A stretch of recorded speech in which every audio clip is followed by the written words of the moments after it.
Olá pessoal, Janaína Queradia da Inloco Business, parte número 2 do episódio número 6.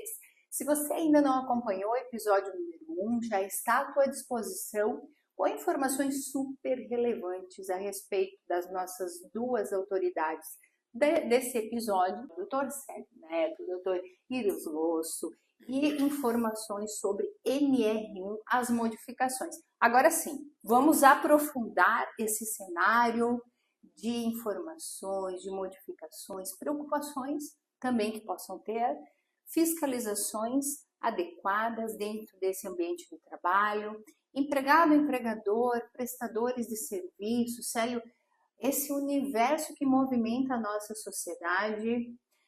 Doutor Iris, esse olhar diferenciado que nós devemos ter, como nós estamos nos preparando, porque essa discussão não é de agora, né, Célio? Iris, também, as modificações, elas já estão impactando, nós estamos nos prevenindo ou não? Como que a sociedade vem acompanhando tudo isso? E, para tanto, trouxemos essas duas autoridades para você aqui na Inloco, teu ecossistema de inovação em comunicação. Mas vamos lá. Quando falamos em saúde mental, fator de risco operacional, trabalho efetivo, doutor Iris, como o senhor vê essa atuação do Ministério Público, essa modificação, essa preocupação que não é de agora dos seus estudos e do seu trabalho, mas que, querendo ou não, veio acompanhada dessa modificação na própria legislação. Compartilhe conosco como que o Ministério Público do Trabalho vem atuando frente a essas modificações. A saúde mental no trabalho tem sido uma preocupação do Ministério Público do Trabalho há vários anos, né? Nós temos uma Procuradoria Nacional de Defesa do Meio Ambiente do Trabalho, da Saúde da Trabalhadora e do Trabalhador, que é a CODIMAT, que inclusive tem um projeto, né, também de âmbito nacional para dar diretrizes aos procuradores Brasil afora, né, na atuação da tutela da saúde mental laboral, né? Então, antes mesmo da atualização da NR1, o MPT já atuava com essa matéria. Nós tivemos aí inúmeras ações que têm como objeto a tutela da saúde mental dos trabalhadores, isso antes mesmo de toda a discussão de atualização da NR, né? Agora, com a vigência da NR1, com suas modificações, essa atuação ganha um reforço, né? Claro, não é uma atualização que veio de ontem para hoje, né? Ela vem sendo discutida há alguns anos, né? As normas regulamentadoras, elas decorrem de uma discussão tripartite, né, perante o Ministério do Trabalho e Emprego, né? Então, o setor patronal, o setor profissional, o setor governamental discutem, debatem para desaguar, né, no teor das normas regulamentadoras, né? Então, isso vem sendo discutido no âmbito nacional até que saia a norma como saiu. A norma é de 2024, né? Havia um ano de prazo para que iniciasse a vigência dessas alterações específicas que tratam dos fatores de risco psicossociais, prazo que foi dilatado até 2026. Então, é um assunto que já vem sendo debatido no mundo do trabalho e também no mundo empresarial, né? Agora, a partir do momento que nós temos a norma em vigência, né, isso realmente vai trazer um reforço para que órgãos de fiscalização, inclusive MPT, possam fundamentar a sua atuação, seja investigativa ou seja judicial, buscando com que os empresários, que as empresas se adequem ao teor da norma. Mas, claro, como eu mencionei no nosso episódio anterior, o MPT também tem uma vertente de discussão com a sociedade, né? Então, é uma norma nova, que enseja um debate mais amplo, não só do MPT com empresas e trabalhadores, mas com sindicatos, com o Ministério do Trabalho e Emprego. Claro, sempre no sentido de trazer uma diretriz para que as empresas possam realmente buscar uma abordagem mais ampla, mais efetiva que vai acabar trazendo um reflexo para o próprio empresário, né?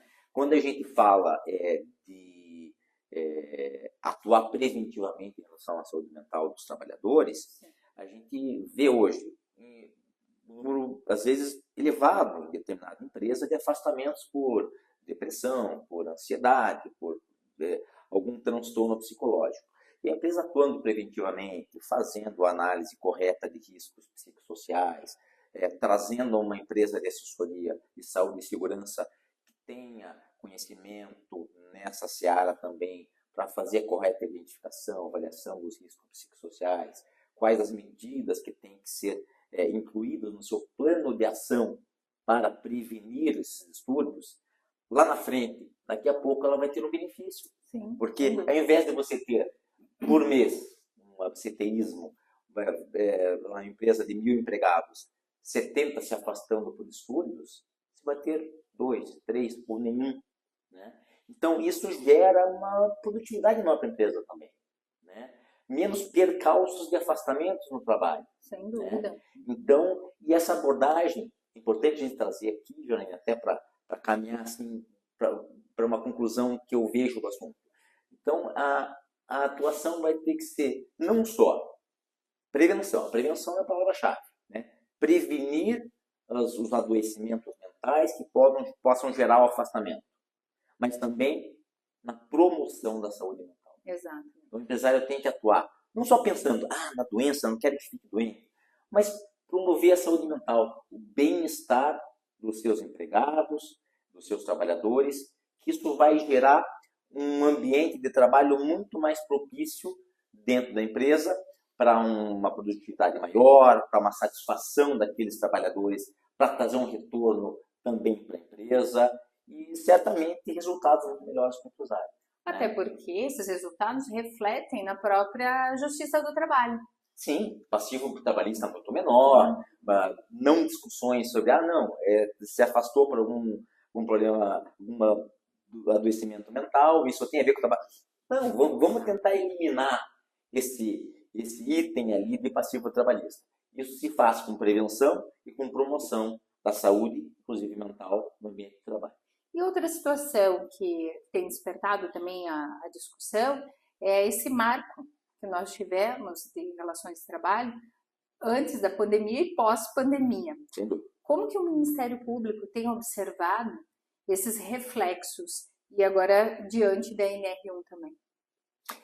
Veja, Jana, os reflexos foram não só pelo contexto de saúde pública que tivemos, da pandemia, isolamento social, exato, que afetou todos nós, mas também, até o Dr. Célio é especialista na matéria, né, pelo incremento de uma nova figura, nova não, né, mas incremento de uma figura de prestação de serviços que é o teletrabalho. Né? O teletrabalho é vantajoso, a gente vê um monte de vantagens para o trabalho em casa, às vezes híbrido, né, com alguns dias presencial, alguns dias em casa, mas também isso pode gerar algumas dificuldades dependendo da pessoa, né? Um isolamento social, um afastamento daquele ambiente de empresa, qual que é a natureza do ser humano? Durante a sua vida ali produtiva, trabalhar. Né? Então, às vezes sair desse ambiente pode gerar também algum transtorno mental psíquico do trabalhador. E aí conseguir você veja a complexidade. Né?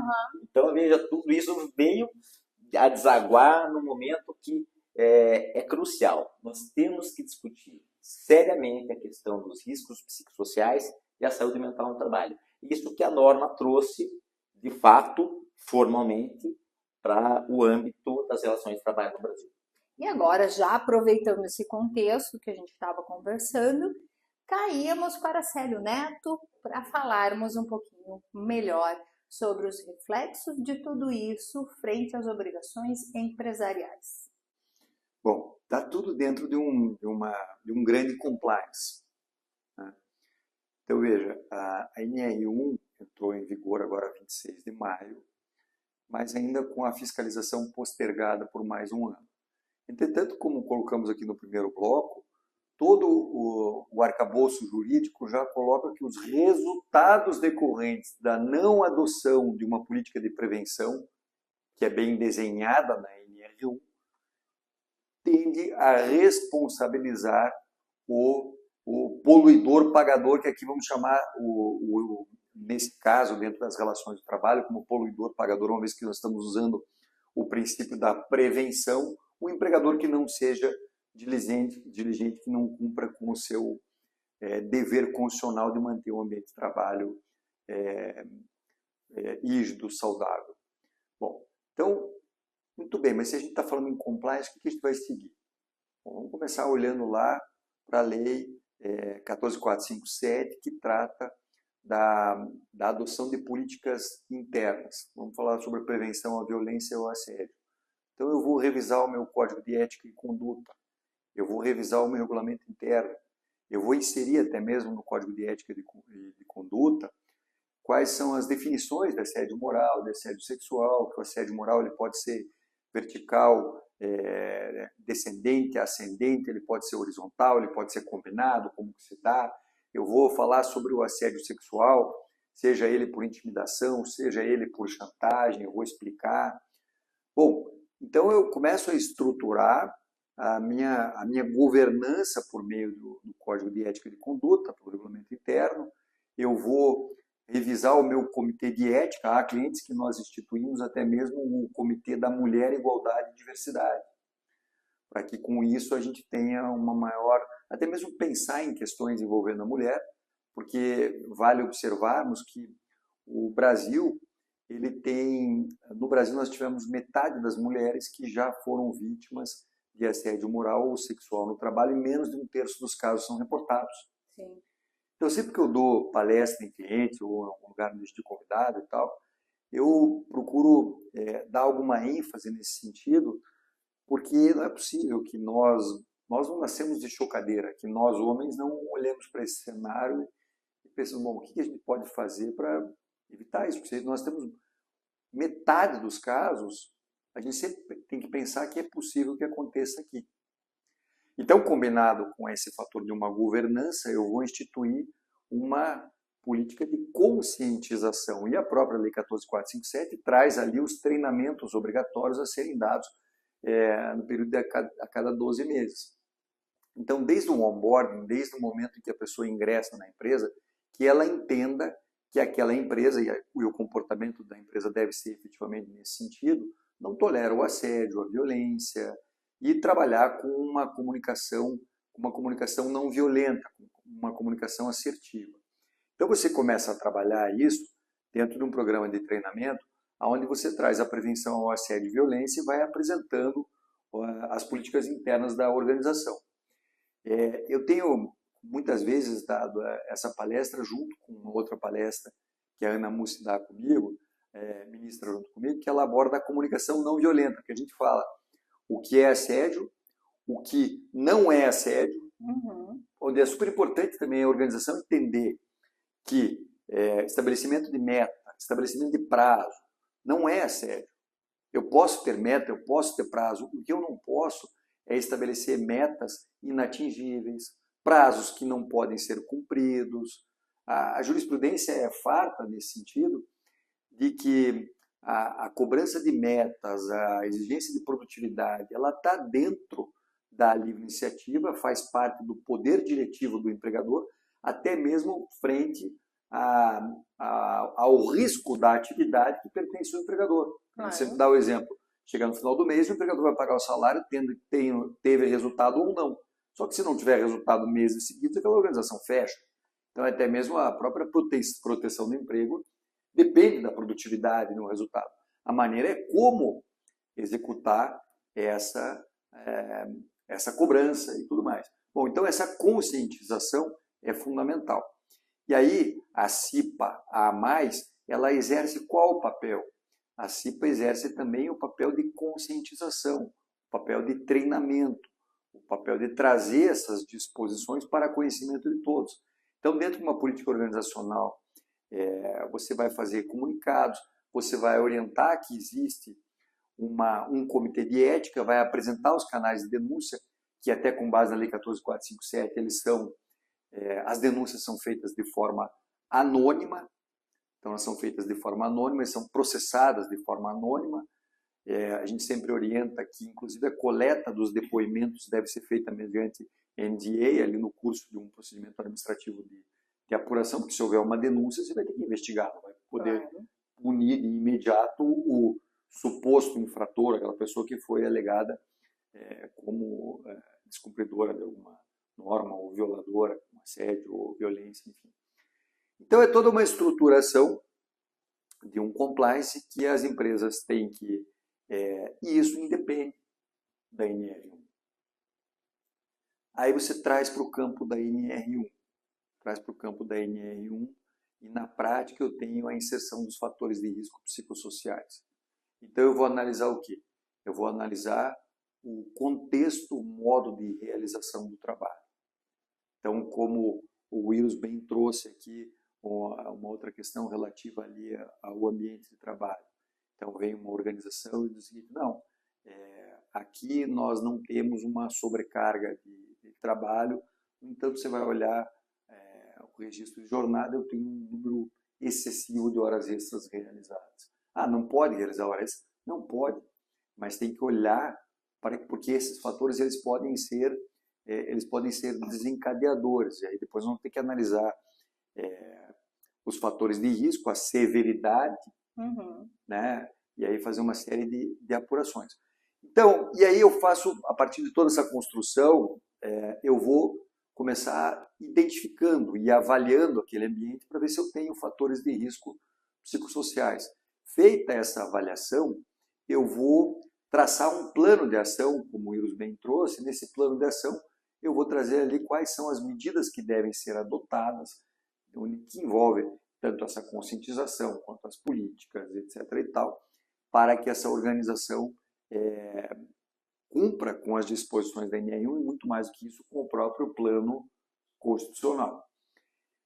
E quando eu vou fazer essa avaliação, é importante, trazendo um pouco para o plano prático, então as empresas falam muito, vou aplicar o questionário. E aí o que a gente vê? Muitas vezes a gente fala, não, esse questionário, os nossos clientes, eles não deixam o encaminhamento do questionário, a gente procura, a gente quer ver o questionário.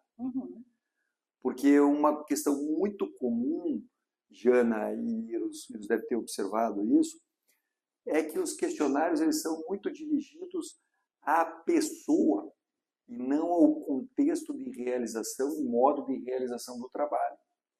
E aí a gente costuma falar, gente, se vocês vão dirigir dessa forma, se a pessoa tem outras questões que não são relativas ao trabalho, vocês vão trazer uma série de problemas que às vezes não são da organização para dentro da organização. E aí eu já pego um gancho aqui para dizer o seguinte, então o que se avalia? Se avalia o contexto, o modo de realização, a organização do trabalho, a concepção do trabalho.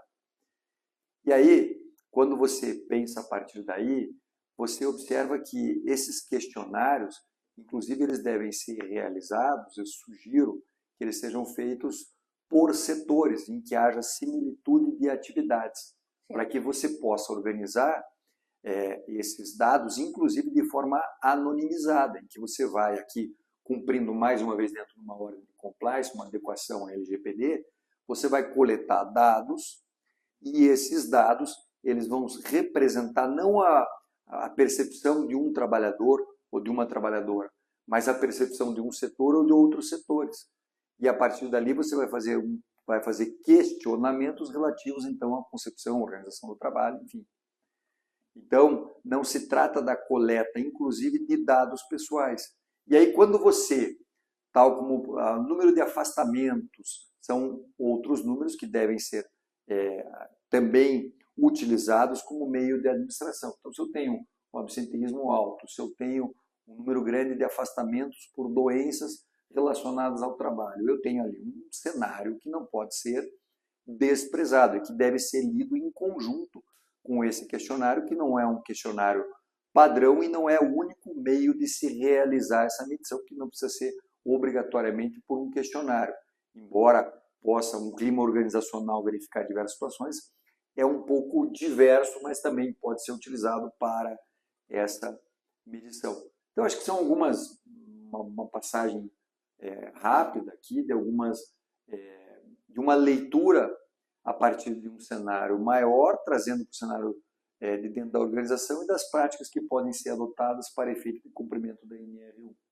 Muito bem, Célio. Mas pegando, né, esse contexto que você trouxe dessas responsabilidades, obrigações empresariais, que o Iros trouxe da fiscalização efetiva do Ministério do Trabalho, questionou os dois. A sociedade atual está efetivamente preparada para essas modificações e os reflexos advindos da atual NR1 ou não? Bom, primeiro dizer que reiterar a alegria de ter receber aqui, Jana, Iros. Eu e o Iros, a gente está tão coordenado que a gente até a mão juntos, nós estamos com a mão machucada. É verdade. Eu costumo dizer nessa primeira questão o seguinte, que o direito, ele não tem condição, eu vou pegar um gancho aqui, de acompanhar as evoluções, não vou dizer nem da tecnologia, mas da própria sociedade.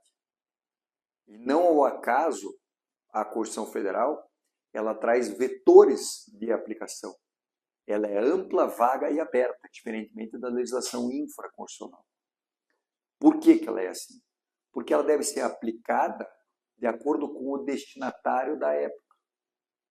Então, questões que eram toleradas no tempo dos nossos pais, por exemplo, aquele chefe que dizia manda quem pode, obedece quem tem juízo, que destratava os seus colaboradores. Hoje eu costumo dizer que isso com bastante frequência, eu até brinco nas minhas palestras, entrando, saindo da sala, etc. e tal, que quando o trabalhador entra na empresa, ele não se despe da sua dignidade, que entra junto com ele. Então, tem situações que no passado eram toleradas, que hoje em dia não são mais. O grande desafio é, mais uma vez, a palavra conformação, é conformar essas situações. Então, eu já vivi cada situação interessante. Por exemplo, estava uma vez num cliente que eles eram muito leves nas suas brincadeiras e tal. Eu até descobri que estava uma hora todo mundo rindo e tal, não sei o que aconteceu. E eu descobri que eles tinham feito uma figurinha minha. E aí eu descobri que essa figurinha já era de uma outra palestra. E olha que bacana, eles internalizaram, disseram, Célio Neto aprova essa conduta. E aí mandavam um para o outro, etc., com aquela figurinha que eles fizeram. Mas esse cliente, você vê como eles eram brincalhões, quando eu disse que até hoje tem empresas que mandam o pior vendedor fazer flexão de braço, se fantasiar, etc. e tal, eu vi que teve um clima assim. E daqui a pouco o que aconteceu? Não, aqui a gente se fantasia. É aquela situação que você pensa, não, o que eu faço agora? Como assim? Não, mas é que a gente se fantasia quem tira primeiro lugar. Então não é algo que seja para expor de forma discriminatória. Claro que daí eu orientei que mesmo assim não fizesse. Mas o que eu quero dizer é que eu disse para eles, e aqui vocês vão entender o porquê eu estou contando essa história. O desafio de vocês está em manter esse ambiente leve e, ao mesmo tempo, conformar com uma realidade em que nós temos que atuar com muita empatia. E a empatia não é eu me colocar no lugar do outro, é eu me colocar no lugar do outro sob as lentes e a história de vida do outro. E esse é o grande desafio. Então, por isso também, e nessas conformações, às vezes tem duas pessoas brincando, e isso é muito comum acontecer nas organizações. E um, abre aspas, sacaneando o outro, e eles não estão nem aí. Só que tem um terceiro que não admite que aquilo esteja acontecendo dentro da organização. Então, esse exemplo que eu dou de uma forma muito simples é só para dizer o seguinte, que temos que nos adaptar a novas realidades que não admitem situações que no passado, não que elas fossem admitidas, mas seja lá se a gente fechava os olhos ou qual era o cenário, evoluímos enquanto sociedade. E aí temos que evoluir nessas relações. E as próprias relações de trabalho, sempre olhando a dignidade da pessoa humana e fazendo um contexto geral de tudo que a gente falou aqui, estarmos em conformidade, compliance. Conformidade com o quê? Em conformidade com a ética, com a integridade, com as normas que regulam as relações de trabalho. Essa seria a grande diretriz para que a gente possa chegar nesse lugar. Célio, no meu ponto de vista, nessa linha mesmo. O mundo tem que estar preparado para a discussão da saúde mental, não só no mundo do trabalho, né? E não tem como a gente se furtar de que no mundo do trabalho temos fatores que influenciam e afetam diretamente a saúde daqueles que prestam serviços. Então, estamos preparados? Os empregados estão preparados? Os empresários estão preparados? Acho que tem que estar, porque é o momento para estar, né? A gente tem que discutir uma coisa que está gerando reflexo para todos, né? E na questão que você mencionou da conformidade, eu acrescentaria também, às vezes internamente nas empresas, né, 2 palavrinhas a mais: razoabilidade e proporcionalidade, né? Às vezes o chefe tem que ser chefe, não, o chefe tem que ser chefe, tem que dar ordem, mas claro, respeitando uma proporção, uma razoabilidade dentro do contexto atual, histórico que vivemos, né? Então, o chefe ele vai ter que impor as suas ordens, vai cobrar metas, mas respeitando sempre, como você mencionou, Célio, as diretrizes constitucionais que são atemporais, que se referem à dignidade da pessoa humana, do trabalhador, o valor social do trabalho, né? Então, essa conciliação toda vai nos trazer à mesa a saúde mental para a discussão agora e para a discussão do futuro. Temos que enfrentar e temos que buscar soluções para que isso sempre seja uma preocupação daqueles que estejam envolvidos no mundo do trabalho. A própria Constituição, lá desde o preâmbulo, ela traz juntos os valores sociais do trabalho e da livre iniciativa. Então é um diálogo constante de ajustes, em que, como o Wills bem trouxe, não é uma digladiação cega dos tempos das primeiras revoluções industriais, mas um momento da gente evoluir, ainda mais num cenário de exponenciais transformações, fruto dessa combinação de mundos físico, digital e biológico que nós vivemos em meio à 4ª Revolução Industrial, né? Esse momento que nós estamos vivendo, como a gente queira chamar. Sério, a gente, tendo seriedade ao enfrentar esse problema, certamente o futuro vai ser melhor. Tenho certeza disso. Sem dúvida. E é isso, pessoal. Episódio número 6 dessa grande discussão que nós trouxemos para vocês, com esses sensacionais profissionais, cada um dentro da sua área de atuação. E olha que diálogo bacana, construtivo, preventivo também, mas muito atual. O olhar do empregado, do empregador, do prestador de serviço, dessas relações de trabalho que devem cada vez mais se aproximar de uma relação saudável, harmoniosa e segura, contudo, cada um com as suas responsabilidades. Então, foi só um start, porque eu tenho certeza que tanto o Dr. Iros quanto o Dr. Célio Neto vão estar conosco em outras oportunidades. Fica o convite, o agradecimento. O Iros, que agora já se tornou também um amigo aqui da Inloco, Célio sempre conosco, e já faço aqui um chamamento público da Ana para que venha estar conosco dialogando também sobre essas relações de trabalho, mas vou passar a palavra para que vocês finalizem esse episódio tão especial que nós tivemos aqui, e você que acompanhou toda essa série, todo esse episódio, as partes que foram te disponibilizadas, que faça, compartilhe, faça realmente a transformação que a Inloco busca, transmitindo informações e compartilhando experiências. Doutor Iros, deixo um agradecimento da Inloco aqui para o senhor e que volte em outras oportunidades também. Jana, a alegria foi toda minha participar desse excelente bate-papo, né, com você, com meu amigo Célio Neto.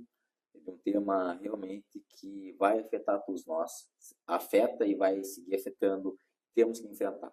Né? Muito obrigado pelo convite, estamos aí à disposição para futuramente conversarmos novamente e batermos novos papos. Obrigado. Obrigada, Iris. E o Célio, ele está aqui dentro de uma expectativa que eu vou deixar só para ele falar a respeito das suas obras, fazer uma divulgação para você que acompanha em loco. É isso, Célio, nós vamos ter aqui também um momento, Célio Neto, vamos dar um jeito de fazer esse sorteio. Então, Jana, quero agradecer, foi muito bacana a nossa conversa, eu sempre aprendo muito com você, com o Iros, um tema complexo, é um tema que a gente cada dia está procurando evoluir, assim como tudo na vida. E a gente falou de temas que eu gosto muito, ainda que a gente tenha passado mais de forma tangencial, né? O Iris ainda há pouco falou do princípio da proporcionalidade. E o princípio da proporcionalidade, eu tenho um livro de 2015 que eu vou oferecer para os teus leitores, pessoal, em que ele serve para resolver todas as colisões envolvendo os direitos fundamentais, de parte a parte, ou direitos fundamentais com direitos da livre iniciativa. Então, eu ofereço aqui. E esse é raridade, eu tenho poucos livros desses.